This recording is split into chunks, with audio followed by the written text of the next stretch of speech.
Assalamualaikum warahmatullahi wabarakatuh. Salam dahsyat dan luar biasa teman-teman sekalian mahasiswa pasca sarjana.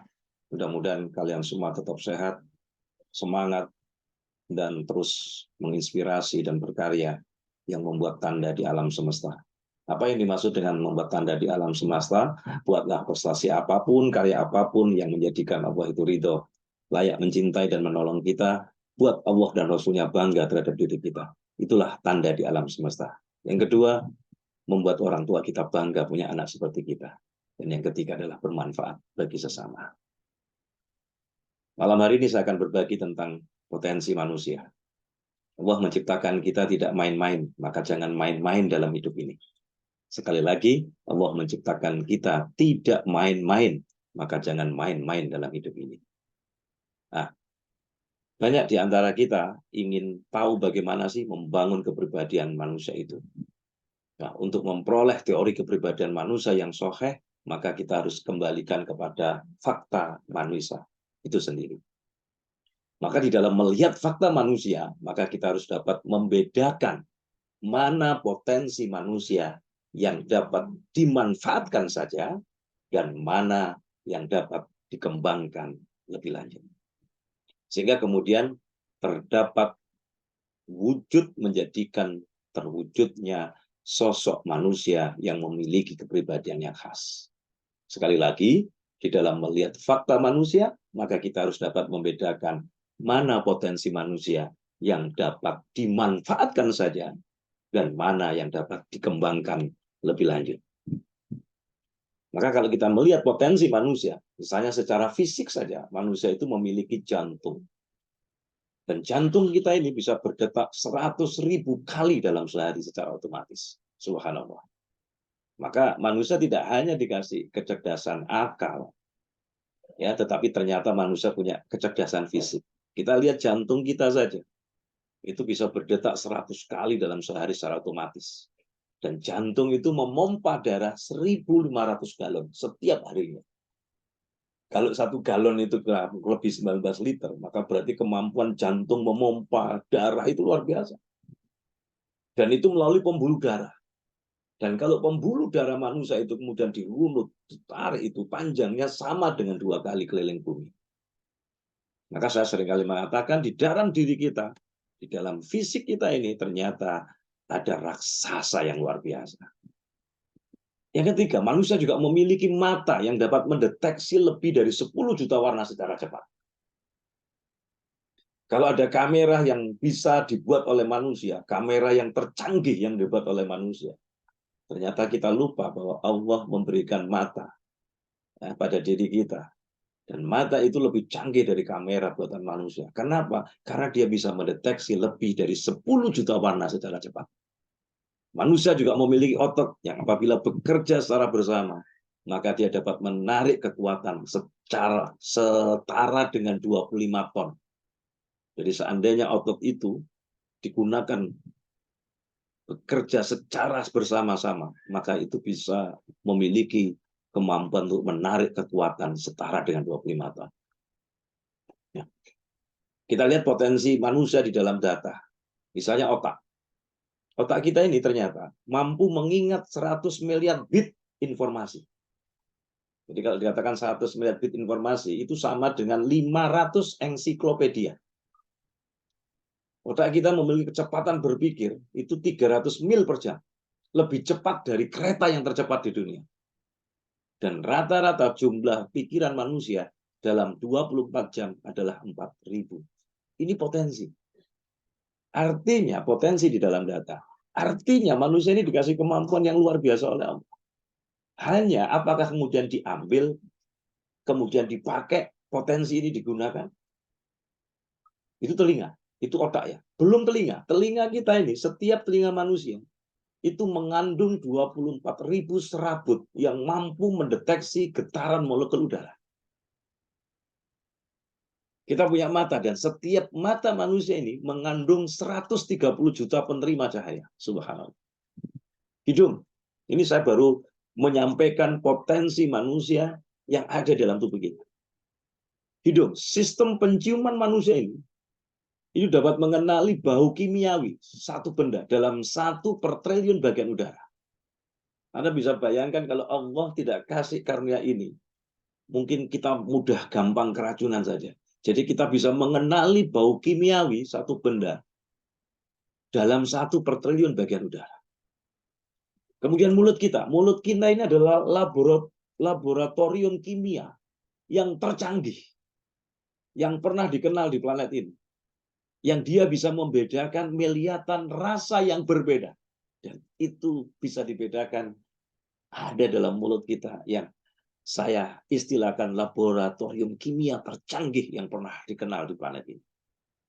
Kemudian jantung. Ternyata jantung kita hanya memerlukan 23 detik untuk mengedarkan darah ke seluruh pembuluh darah kita. Per tahun jantung itu berdenyut rata-rata 36 juta kali. Dan dia mampu memompa 2,7 liter darah. Dan jantung itu bekerja secara otomatis 24 jam tanpa henti. Kecuali nanti mati. Inilah nikmat Allah. Subhanallah, Allah menciptakan diri kita. Oleh karena itu saya tadi mengatakan, manusia itu menciptakan kita tidak main-main. Maka jangan main-main dalam hidup ini. Belum lagi tulang. Ya, manusia itu ditopang 200 tulang. Dengan arsitektur yang rumit. Ya, ada 500 otot yang terkoordinasi. Dan kalau itu ditarik 10 km serabut sarafnya. Pembuluh darah, kita punya panjang pembuluh darah di dalam tubuh itu 96.000 km. Atau itu sama dengan 2,5 kali keliling bumi. Nah, ini baru potensi manusia dalam data. Belum lagi potensi otak kita. Tadi sudah saya sampaikan. Manusia itu memiliki otak dengan 100 miliar sel aktif. Yang dapat melakukan koneksi belajar dengan kecepatannya 3 miliar per detik. Artinya apa teman-teman sekalian? Saya seringkali mengatakan berulang-ulang, Allah menciptakan kita tidak main-main karena kita ini adalah mahakarya Allah yang luar biasa. Dan otak manusia itu dapat membuat koneksi lebih banyak daripada koneksi yang dapat dibuat oleh pengguna internet di seluruh dunia dalam 3 hari. Dan otak manusia mempunyai daya listrik. Daya listriknya itu setara dengan menyalakan lampu 10 watt, tetapi memiliki kemampuan yang setara dengan komputer tercanggih yang kalau itu disatukan dalam bangunan bertingkat 100. Nah, sekarang bagaimana? Potensi dahsyat yang manusia begitu luar biasa tadi. Dari berbagai potensi yang dimiliki manusia tersebut, sekarang bagaimana caranya kita menggali potensi tersebut? Maka kita harus membedakan tadi, bagaimana kita memanfaatkan saja apa adanya dari potensi itu, atau bagaimana kita dapat mengembangkan potensi itu jauh lebih lanjut. Maka tadi ada dua saja. Kita harus dapat membedakan bagaimana memanfaatkan saja apa adanya dari potensi yang kita punya, atau bagaimana kita dapat mengembangkan potensi itu lebih lanjut.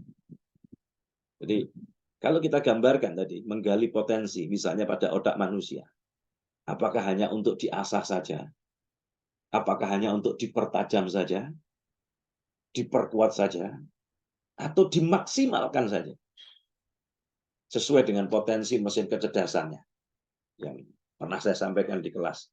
Kalau otak itu dibagi ada otak kanan, kiri, ada kanan atas, kanan bawah, kiri atas, kiri bawah, bahkan otak tengah.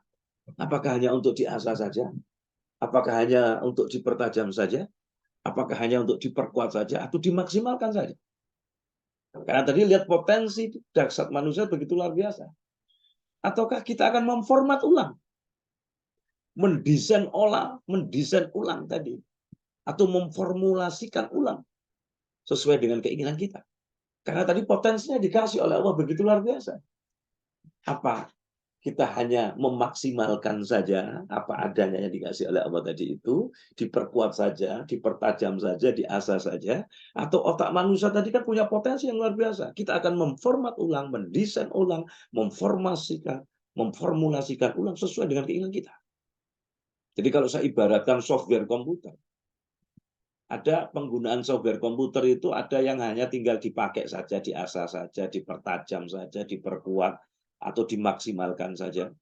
Sehingga kita jadi semakin mahir, semakin piawai di dalam penggunaan software komputer, atau komputer yang punya, laptop yang kita punya, software komputernya tadi, kita akan menciptakan software sendiri, atau mendesain softwarenya sendiri, kemudian membuat aplikasi sendiri sesuai dengan keinginan kita. Nah, sama seperti itu potensi otak tadi. Maka kalau kita bicara tentang bagaimana menggali potensi manusia, untuk bisa menggali potensi manusia, seharusnya kita harus bisa menemukan kunci yang bisa merubah manusia. Apa sih kunci yang bisa merubah manusia itu? Kunci sentral dari manusia yang dapat kita treatment, yang dapat kita lakukan, sehingga kita bisa memformat ulang, sehingga kita bisa mendesain ulang, sehingga kita bisa memformulasikan ulang, sehingga apapun keadaannya, kondisi manusia itu bisa dirubah secara total, bahkan revolusioner. Dan ternyata kunci perubahan manusia itu, kunci sentralnya untuk bisa merubah manusia itu sebenarnya hanya ada dua. Apa itu? Yang pertama adalah potensi akal. Maka disebut dalam bahasa agama akliyahnya. Yang kedua adalah potensi nafsu. Maka kunci sentral untuk bisa merubah manusia ada dua ini. Bagaimana kemudian kita menggunakan potensi akal, dan yang kedua adalah potensi nafsu. Bagaimana pengembangan potensi akalnya? Maka kunci pengembangan potensi akal manusia seharusnya tidak berpijak pada teori pembagian otak secara fisik tadi. Tapi pijakan itu bukanlah pijakan yang tepat. Sama sekali sebenarnya tidak ada kaitannya dengan akal manusia. Maka jika manusia ingin mengembangkan potensi akalnya, maka seharusnya tidak terjebak pada pembagian otak manusia secara fisik saja. Tapi namun fokus pada bagaimana cara kerja dari akal manusia. Nah, kalau kemudian kita mengetahui bagaimana sih cara kerja akal manusia itu, maka untuk memahami cara kerja akal manusia, maka kita harus kembalikan kepada syarat-syarat akal manusia agar bisa bekerja. Apa saja syarat-syarat akal manusia agar manusia itu bisa bekerja? Yang pertama harus ada fakta yang terindra. Yang kedua harus ada indera. Nah, kita dikasih oleh Allah panca indera tadi itu. Yang ketiga harus ada otak. Dan yang keempat harus ada informasi sebelumnya. Maklumatis sabiqah. Kalau keempat-empatnya ini ada, kemampuan manusia mengaitkan informasi yang ia miliki dengan fakta. Itulah yang disebut dengan berpikir. Sehingga kemudian muncul yang disebut dengan faham, mafhum. Dan manusia itu berbuat berdasarkan pemahamannya. Maka nanti tinggal landasannya apa yang dipakai. Kalau landasannya adalah akidah Islam, maka perilakunya, perbuatannya nanti akan bersifat Islam. Nah, kita harus memahami bagaimana 4 syarat dari akal manusia itu dapat bekerja. Tadi saya katakan bagaimana akal dapat bekerja. Akal, pemikiran, kesadaran itu memiliki 4 syarat. Ketika ini bekerja, pertama harus ada fakta yang terindah. Kalau sudah ada fakta yang terindah, berarti harus ada indera-inderanya, panca inderanya. Kemudian yang ketiga, manusia dikasih otak. Yang keempat, punya informasi sebelumnya. Kemampuan manusia mengaitkan informasi yang ia miliki dengan fakta tadi. Karena dari fakta itu manusia melalui proses penginderaan. Dia punya otak dan dia punya informasi. Dengan otaknya itulah dia bisa mengaitkan informasi yang ia miliki dengan fakta. Maka itu yang disebut dengan faham. Ketika dia paham, maka muncullah akal, muncullah pemikiran, muncullah kesadaran. Nah, tinggal dilandasi apa? Ini cara kerjanya. Nah, bagaimana cara meningkatkan potensi akal manusia tersebut? Maka umumnya para pakar hanya mengatakan 3 tingkatan saja. Dan ternyata ketika saya pelajari, Islam mengajarkan bukan hanya 3 tingkatan saja. Kalau tingkatan yang pertama adalah pemikiran tingkat 1. Ada pemikiran tingkat 2. Ada pemikiran tingkat 3. Apa pemikiran tingkat 1 itu? Ketika dia memahami fakta, ada fakta yang terindah, ada fakta gajah, ada fakta alam misalnya, ada fakta. Kemudian dia punya informasi dengan penginderaannya, dengan proses penginderaan, ada panca indera dengan otak. Kemudian ketika dia punya maklumat, ketika dia punya informasi, ketika dia bisa mengaitkan maklumat yang dia punya, informasi yang ia punya dengan fakta, maka kemudian jadilah dia paham. Ini namanya pemikiran tingkat 1. Jadi pemikiran tingkat 1 itu adalah kemampuan yang akan diperoleh. Ini memungkinkan untuk memiliki pengetahuan yang sangat luas. Karena modalnya sudah hanya 4 saja tadi. Ada fakta terindra, ada panca indera sudah dikasih oleh Allah. Fakta di alam ini banyak apa enggak? Kemudian ada otak dan ada informasi. Jadi kalau kemudian kita memperbanyak informasi, pengetahuan yang terkait dengan fakta, maka itu akan bisa memungkinkan untuk memiliki pengetahuan yang sangat luas. Yang kedua, memungkinkan untuk menguasai berbagai bahasa. Jadi belajar bahasa itu masih pemikirannya tingkat 1. Ada fakta, ada proses penelitian, ada otak, dia tambah aja informasi tentang bahasa tadi, kemudian dipraktekkan, dikaitkan dengan fakta tadi, jadilah. Maka belajar bahasa itu masih pemikiran tingkat 1. Memungkinkan untuk menghafal berbagai hafalan. Memungkinkan untuk pengembangan kategorisasi, strukturisasi, taksonomi, dan anatomi, berbagai disiplin ilmu pengetahuan. Ini masih pemikiran tingkat 1. Nah, kalau sudah naik lagi pemikiran tingkat 2, level 2. Bagaimana itu? Ketika faktanya tidak terindah, faktanya gaib. Maka dia harus meneliti dengan dalil. Akhirnya muncul ilmu pengetahuan, muncul ilmu-ilmu pengetahuan murni. Itu ketika ada fakta, faktanya tidak terindra. Maka berarti harus ada dalil. Meneliti tentang dalil tadi itu. Maka muncullah ilmu pengetahuan murni, pure science. Ini masuk pemikiran tingkat 2. Maka pemikiran tingkat 2 itu adalah kemampuan yang akan diperoleh apa? Memungkinkan untuk membuka berbagai rahasia-rahasia alam. Ya, fenomena-fenomena alam yang terjadi yang tidak bisa diindra secara langsung. Nah, sehingga kemudian butuh dalil tadi itu. Memungkinkan untuk mempunyai kemampuan menganalisis berbagai masalah. Memungkinkan untuk melihat berbagai fakta secara lebih mendalam. Memungkinkan untuk pengembangan berbagai disiplin ilmu pengetahuan murni. Ini sudah masuk pemikiran level 2. Kalau sudah naik lagi pemikiran tingkat level 3, ilmu pengetahuan murni yang dia sudah dapatkan tadi, pure science tadi itu, kemudian ada proses rekayasa. Ya, dari proses rekayasa tadi, dari dasar ilmu pengetahuan yang murni itu, kemudian dia dapatkan ilmu pengetahuan terapan berupa teknologi terapan. Maka kalau sudah nyampe ini, maka dia sudah masuk pada pemikiran level 3. Nah, apa yang kita bisa lihat orang-orang yang memiliki pemikiran level 3 ini, kemampuan yang akan dia peroleh, dia memungkinkan untuk menciptakan berbagai produk-produk teknologi. Ya, memungkinkan untuk memanfaatkan alam secara lebih optimal. Memungkinkan untuk menyelesaikan berbagai permasalahan-permasalahan sosial yang muncul.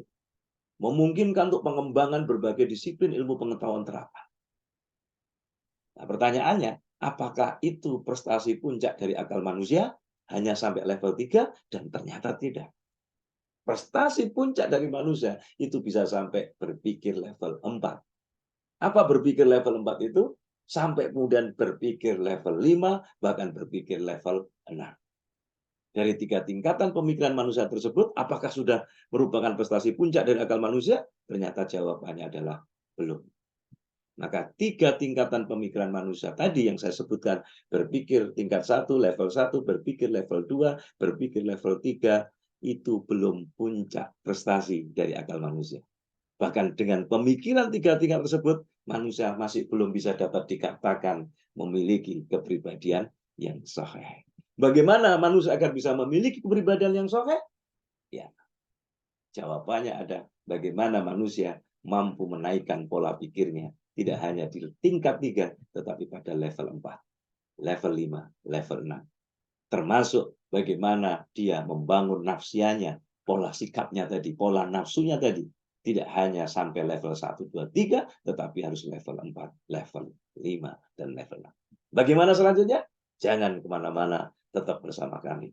Salam dahsyat dan luar biasa. Assalamualaikum warahmatullahi wabarakatuh.